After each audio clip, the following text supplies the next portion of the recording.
planetary collisions observed near Fomalhaut.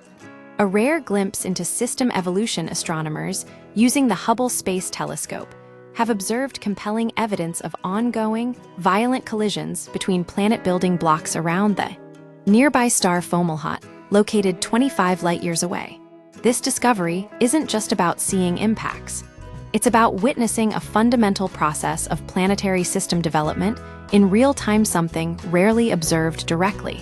The case for collisions, not planets. For years, scientists debated a bright point of light detected within Fomalhaut's debris disk, initially suggesting a planet dubbed Fomalhaut b. However, the object mysteriously dimmed and stretched over time, a behavior inconsistent with a planet, but entirely expected from a dispersing cloud of debris following a massive impact. Now, a new, similar point of light has appeared nearby, strengthening the conclusion that these detections are not planets, but the aftermath of planetesimal collisions. Why this matters? Planetary systems aren't static. They evolve through frequent, energetic events like collisions. These impacts distribute material, potentially seeding future planet formation, and reshape existing debris disks. Observing these events directly provides unique insight into how planetary systems truly form and mature. Evidence of repeat impacts. The key to this discovery is the timing. Two separate collisions observed in roughly the same region over 2 decades. This is unexpected, as such large-scale impacts were previously thought to occur on timescales of 100,000 years or longer.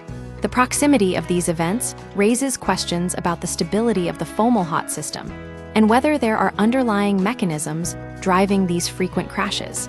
This is certainly the first time I've ever seen a point of light appear out of nowhere in an exoplanetary system, says Paul Collas, the lead investigator from UC Berkeley. It's absent in all of our previous Hubble images, which means that we just witnessed a violent collision between two massive objects. What we know about the impacts based on the observed brightness. The colliding objects are estimated to be roughly 37 miles wide, larger than typical asteroids in our solar system. These impacts release significant amounts of dust, briefly illuminating otherwise invisible events. The dust clouds are visible because they reflect starlight, but this starlight also gradually disperses the debris, causing the clouds to fade over time, explaining why the first observed object disappeared. Future observations, the James Webb Space Telescope, with its infrared capabilities, is expected to provide further insight into the size and composition of these debris clouds. This will help refine estimates of the collision frequency and the physical properties of the planetesimals involved. In conclusion, the repeated observations of collisions around Fomalhaut offer a rare glimpse into the chaotic early stages of planetary system formation, confirming that large-scale impacts are still actively reshaping young stellar systems today.